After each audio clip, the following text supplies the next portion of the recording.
Hey everyone, welcome back to my channel. Today I wanted to touch up on a lot of the drama that we see from time to time happening in the crypto space especially. I think it's obviously a waste of time. I think it's kind of silly that at a time when regulators are trying to clamp down on the entire space and everyone in it, that there's people in crypto that would fight each other. And not only that, it seems sometimes people think there's more going on when it comes to like backstabbing and stuff like that. This is obviously the space, it is the Wild West, and you have Wild West people in it. But I think a lot of the times it's, especially with this recent collapse or almost contagion collapse, there's a lot about when Sam Bankman-Fried was looking into different companies, maybe trying to invest in them. There was a lot of dislike for that, a little bit of hate for that. And there was a lot of people that seemed uncomfortable with that idea. That's just one of the examples. And another example is when, Vitalik, Charles Hoskin, and, different people in ETH and Cardano. And maybe it's because the space has a lot of projects that they do need to fight it out, which I guess needs to be done. But in the way that it's being done, I'm not quite sure. I think a lot of it is you're coming out, voicing your opinions, and maybe those opinions might be, some people might take it as an attack, but all of it seems, they're maybe looking at the problem right in front of them. I'm sure everyone is, but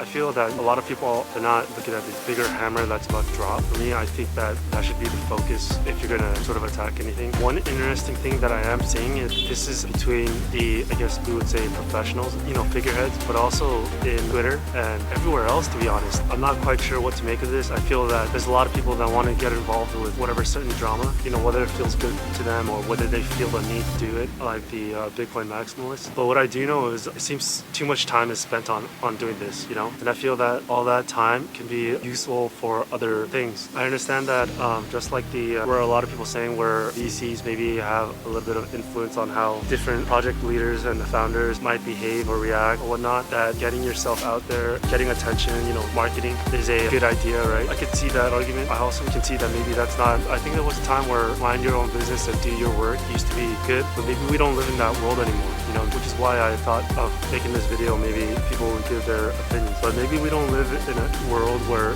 you just quietly do your work. I don't entirely buy that yet, but for some reason I am seeing a lot of the marketing. It seems that a lot of people feel it necessary to really be the loudest in the room. And we saw with Terra Luna, which I'm not saying Do Kwon did it because VCs were around him and telling him to do it or anything like that, but it did seem quite, he understood to be out there, to get out there. Terra Luna, to go from where it was to where it ended, aside from the fact that it blew up, that was quite a bit of a ride. And when we look at other projects like Cardano, which I'll do another separate video on, it's very interesting, right? Because Charles Hoskin just, I don't know, I feel like he's more active now than way before. And I'm not quite sure if, I think maybe he's trying to get Cardano out there. He may have been doing a lot of more just work, taking his time to get over there, which is, this is good. I think a lot of people have a lot of criticism. He's taking too much time, which I think that's also, a big thing. But he's out in the public eye, and he seems to be throwing a lot more punches back to anybody that's more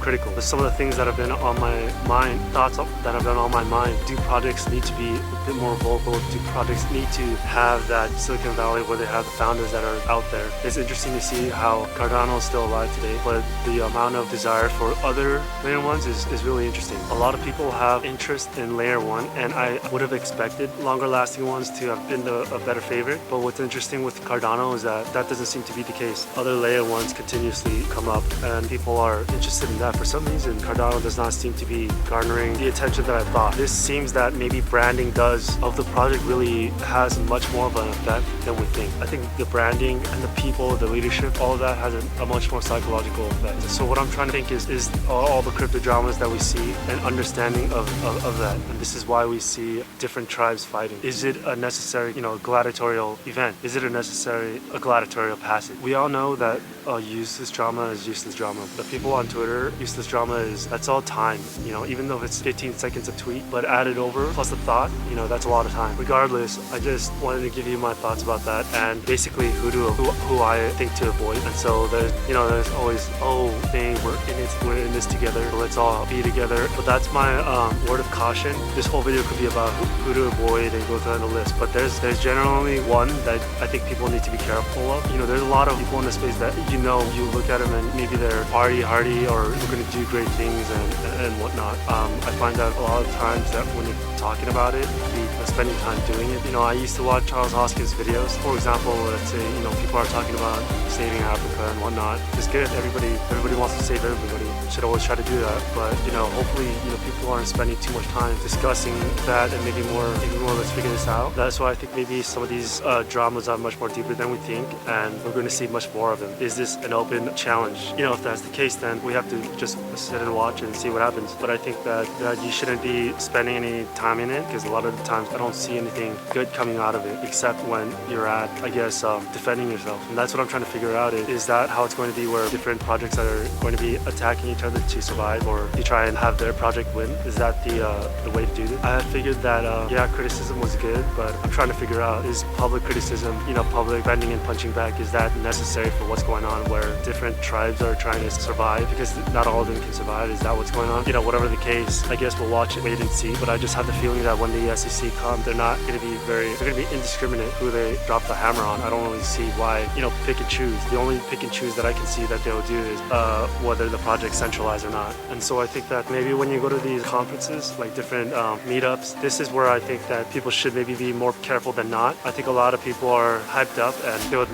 be friends with people that maybe you should take a little bit more time to figure out if you want to be friends with them. I think if you look in the NFT area, NFT space, I think that's an area where there's going to be a lot of individuals that you might want to really be careful about. That's a place where the wall of technical knowledge, I don't think is there. It's not as present as crypto. So the room for falsehood can be either higher or much more easily masked. So that's why I do see a lot of these New York NFTers. There's a lot of these conferences and get-ups, and it actually, I'm not saying that there's no space for them in the world. No, that's not what I'm saying. What I'm saying is that this is an area where you do want to be careful. A lot of people say crypto is full of scammers. There's a lot of people that Bitcoin Max that are saying everything's a scam. If that's the case, then the NFT, I think, is going to be much more difficult waters that you need to navigate. So just keep in mind that technology gap is going to be easier to lie about. I think that the SEC states that crypto is the Wild West, and I think that's true. What I also think is happening is, there's a lot of trial by fire, and that the trial by fire lessons, it seems, once is good and people go on their way. I see this as a benefit, but who knows if it will stick around. It seems that a lightning in the bottle does sometimes affect the project. It seems that when you catch the lightning in the bottle, the network growing quickly, it seems that the network is what really helps the project to survive. Terra Luna is a good example where it was a layer 1. I felt there was a little bit of that lightning in the bottle, and a lot of people say that was the VCs, but once it started going, and that network was there. And I'm sure many of you guys know there was tons of projects where they were there, and they're just still there. And there haven't, I could be wrong, but there haven't been lots of growth in network. Terra Luna came after Algorand, Elrond. I'm not saying that the rest of them are not good or anything like that. No. What is it that makes it a project successful? And I think that crypto dramas that we see, I don't know. That's when we look at the food delivery apps, there's like 5 of them. Is that going to be the same thing in this space where there's 10 there at once? Other people think maybe not. I'm just trying to figure out if what we're seeing in the space is just something useless, or is this battling it out?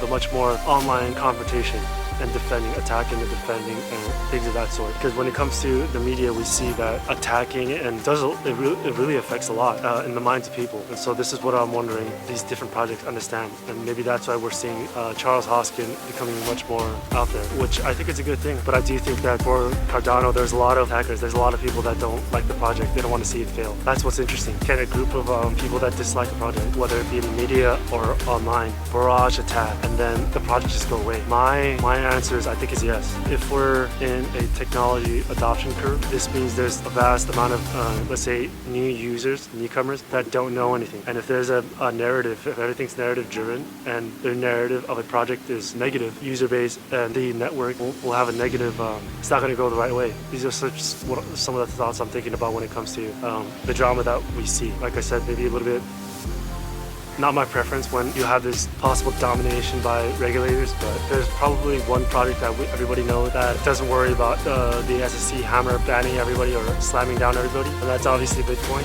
right? And so the Bitcoin maximalists are talking about it being a security, and there's all that drama. Now that drama is, I'm not quite sure what to make of it, but that seems it's a battle for sort of a world that will have, one with just one commodity supposedly that will take over everything. And so I guess we'll see what happens with all the drama that we see isn't just useless or necessary, really low. Anyways, that's it for me, guys.